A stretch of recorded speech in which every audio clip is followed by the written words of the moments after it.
All right, in this video, we're going to go over, this is really a technique that I teach the dog to spin its back legs independent of its front legs. I usually use this when I'm teaching a dog how to heel. But in this case, Walter doesn't like it when another dog sticks its nose over his back or his chin over his back. And that's the way the dog tries to intimidate another dog or dominate them by sticking their chin over. So if your dog doesn't like that, there's nothing inappropriate with your dog not liking it. Now, if your dog reacts in a way you don't want, that might be a different story. But basically, I was at a dog park and I saw, this also works really well if your dog gets humped a lot. This guy had yellow labs that every dog in the park wanted to hump. He just taught his dogs to spin. As soon as the dog tried to mount his dog, he said spin. You have to do it 2 or 3 times, and the dog that was the humper would just go off looking for another dog to hump. So I think it could be the same sort of situation for Walter. Now, one of the issues that Walter has is he gets protective or acts a little more possessively when he's in proximity to his guardians. So if another dog is putting his chin over there, I would normally go over and disagree with that other dog and make it go away, but I'm worried that that's going to actually trigger a response from Walter.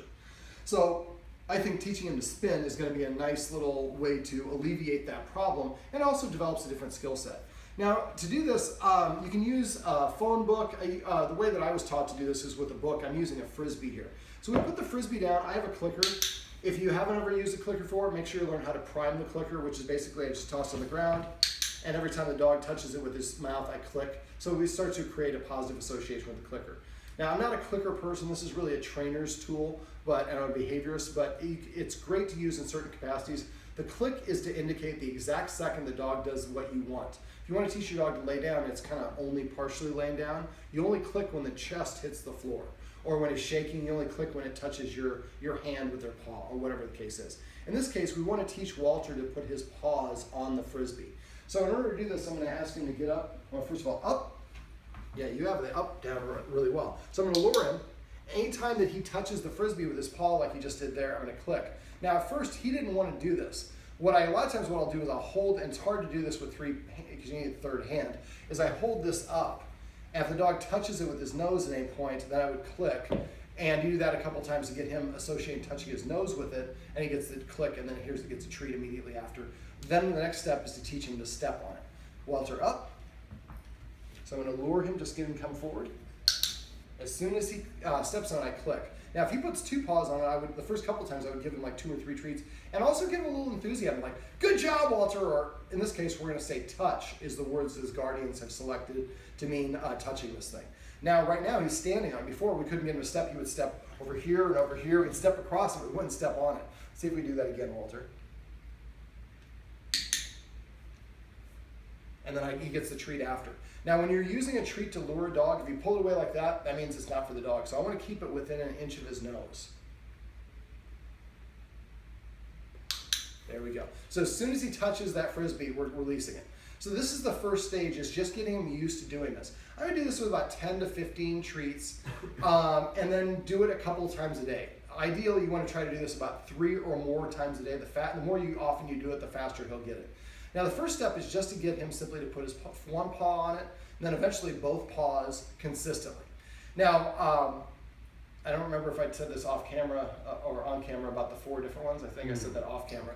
So what I would do is, I had a Frisbee, a phone book, a piece of wood that's just flat, really low to the ground, and 2 4x4s that were kind of 2 pieces of wood that were big. And I had them around me in 4, so I could actually directly go here, here, here, here, kind of do a circuit as different surfaces, and he gets used to doing it. Now, if I put a Frisbee down, my dog walks over and just sticks his paws on top of it right away. All right, so the first stage is to actually get him to put his paws in there, and you want to get to the point where you say place, or in this case, touch, and he goes over and touches it. Now, once he does it consistently with 1, then I would do it with second one. Have 1 Frisbee here and 1 Frisbee there. Have him come over here, touch, then have him point him over here and say touch. When he goes over there, puts both paws on it, we go back and forth. So you want to do that until he can go from one to the next inside. Then I would do it maybe out on your back deck, or you could do it in the front, right here in front of the door with the door open. We want to gradually start increasing some distractions, so he's able to go and put his paws on there even though they're distractions.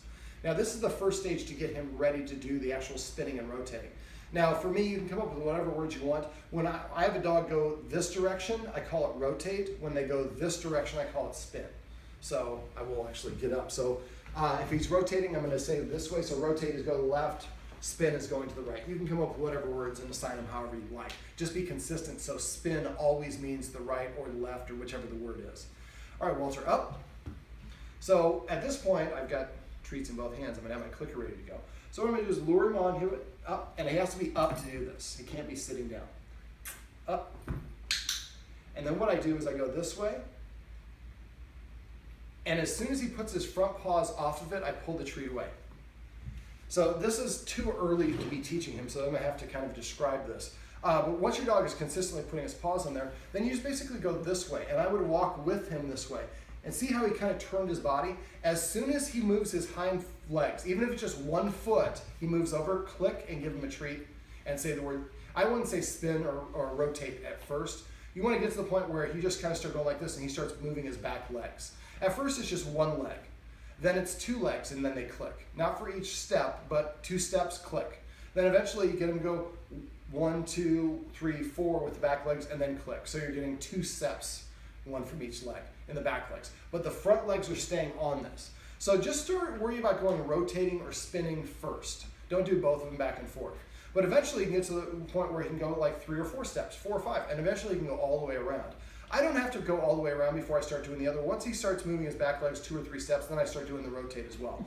Now it helps when you're doing this, is if I'm doing this, is not to just be on my knees. I do it when I'm on my knees to put his paws on there. When I'm doing this, I'm kind of walk around with him and moving his head to move his back legs. But you see right there, he's using his front legs instead of his hind legs. It's an unnatural act for dogs to independently move their back legs.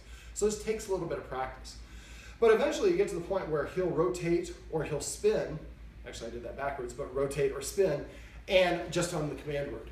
Now, eventually what you do is you just tell him to go over to the place or the touch, and he goes over there and then you say rotate, and he does a complete 360 without getting you being over there or giving him the treat. But again, to get there, we're gonna have to do it step by step by step. But I think this combined with a really sturdy recall are gonna be really important for Walter if he does get in a situation with one of those other dogs. Rotate and spin I think is a little bit better than a recall, because a lot of times the dog doesn't want to come back to the humans, they want to continue playing. And so rotate becomes like almost an autopilot sort of thing. You say rotate, dog just immediately starts doing spins. And keep on working so that when you say rotate the dog, and maybe you say spin, and that actually means just to go several times in a row. And that's kind of what you're looking for at the dog park. If another dog's trying to dominate me and I just kind of go like this, that's not going to really stop it. But if the dog starts doing really quick cartwheels, essentially, that is what will get the other dog to stop doing it. All right, so this is first time I think I've done a video on this one, but teaching our dog how to first stand on a place and then spin or rotate.